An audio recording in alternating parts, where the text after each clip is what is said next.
Hai semuanya, aku Tiara Bauti, mahasiswa Universitas Negeri Yogyakarta. Di sini aku mau ngasih tahu nih, gimana sih peran pemuda di era milenial yang mencerminkan semangat juang para pemuda di era pergerakan kemerdekaan. Berikut yang ingin aku jelaskan.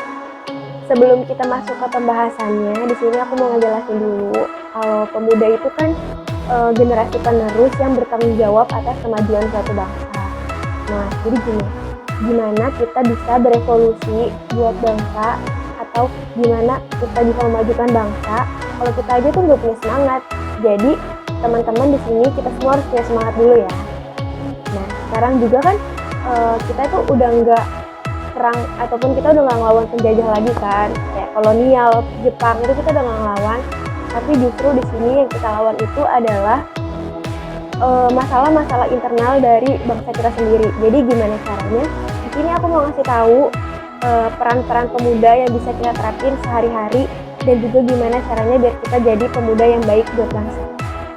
Berikut kita mulai. Yang pertama, berprestasi. Jadi teman-teman, berprestasi itu nggak harus di bidang akademik ya, di bidang non-akademik pun juga bisa. Nah, dengan berprestasi kita dapat mengangkat nama bangsa, apalagi kita berprestasi di tingkat internasional. Wah, keren banget kan? Good people, banyak sekali anak Indonesia yang berprestasi di level internasional. Hal ini membuktikan bahwa potensi anak Indonesia tidak kalah dengan dunia internasional. Dan berikut ini tim Entertainment News telah merangkum beberapa prestasi anak Indonesia di kancah internasional.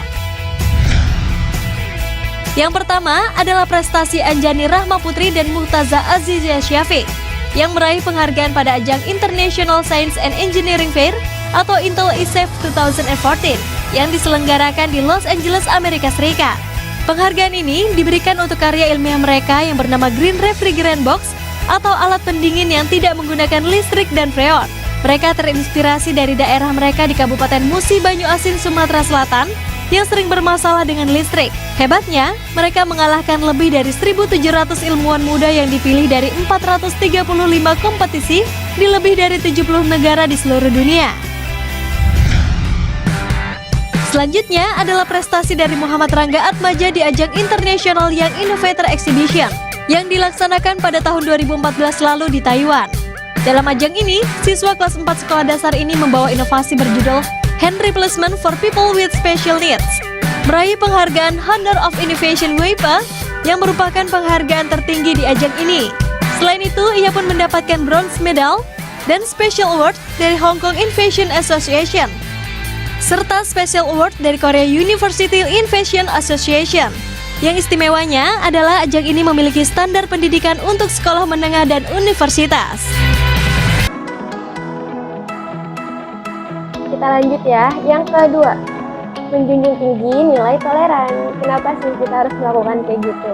Jadi gini teman-teman, kita harus menjunjung tinggi nilai toleran karena Indonesia terdiri dari beragam suku, budaya, agama, dan juga bahasa.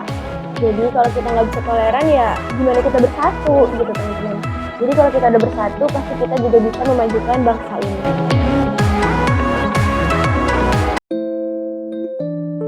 Di mata dunia, Indonesia dikenal luas akan keanekaragamannya. Beragam suku bangsa, budaya, agama, ras, dan bahasa saling berbaur jadi satu. Persatuan di tengah perbedaan inilah yang menjadi ciri khas bangsa Indonesia sejak dulu. Tercermin dalam semboyan Bhinneka Tunggal Ika, perbedaan bukanlah jadi penghalang tersatukannya tiap individu di Nusantara, melainkan perbedaanlah yang mempersatukan kita. Namun realitanya, isu perpecahan dan intoleransi yang kian marak jadi faktor pemecah belah keutuhan suatu bangsa. Oke, yang ketiga. Jadi yang ketiga ini kita melaksanakan kerja bakti. Siapa sih yang nggak tahu kerja bakti? Jadi dengan kerja bakti ini kita kan bisa gotong royong tuh, juga bisa mengikat dan mengeratkan nilai-nilai sosial yang ada dalam masyarakat. Dengan begitu kita jadi bisa bakti bersatu, bisa menjaga Indonesia dan juga bisa memajukan bangsa Indonesia.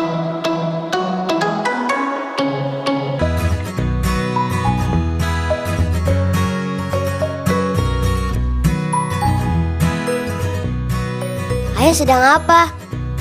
Oh, ini naruh beras jumputan. Beras jumputan itu gunanya buat apa? Ayo anak-anak, minum dulu. Itu salah satu simbol gotong royong di Indonesia. Juga membiasakan keluarga kita menabung. Di daerah lain ada juga. Di Jawa Barat sebutnya parelek. Oh gitu ya. Membangun jembatan dan pindahan rumah pun, masyarakat Indonesia selalu bergotong royong.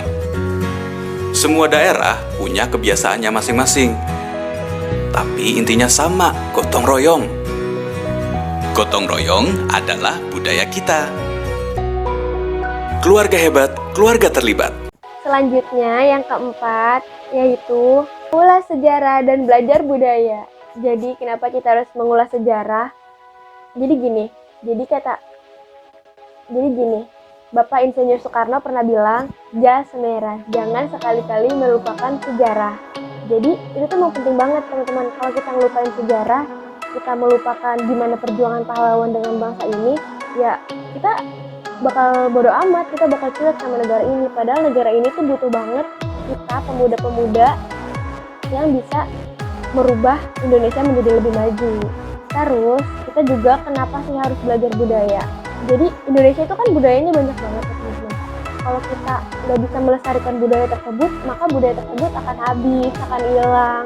Gak mau kan kalau Indonesia budayanya hilang, nanti kita nggak punya kekayaan lagi teman-teman.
Dan yang terakhir, menjunjung tinggi bahasa persatuan. Jadi teman-teman, kita harus menjunjung tinggi bahasa persatuan karena bahasa Indonesia itu merupakan bahasa pemersatu kita semua. Nah, di Indonesia ini kan banyak banget nih bahasa daerah, tapi dengan bahasa Indonesia kita jadi bisa berkomunikasi, bisa melakukan sesuatu, dan juga bisa berkontribusi untuk negara ini. Sebenarnya nggak salah kok teman-teman untuk belajar bahasa asing kayak Inggris, Jepang, Korea, itu nggak salah dan itu untuk kedepannya. Tapi jangan pernah lupa buat belajar bahasa Indonesia yang baik dan benar ya teman-teman. Nah teman-teman, udah aku share gimana sih peranan-peranan pemuda di era milenial yang baik dan bisa kita terapin di kehidupan sehari-hari. Semoga yang aku share tersebut dapat bermanfaat untuk kita semua dan kita bisa melakukan pergerakan demi kemajuan bangsa ini. Sekian dari aku, dadah!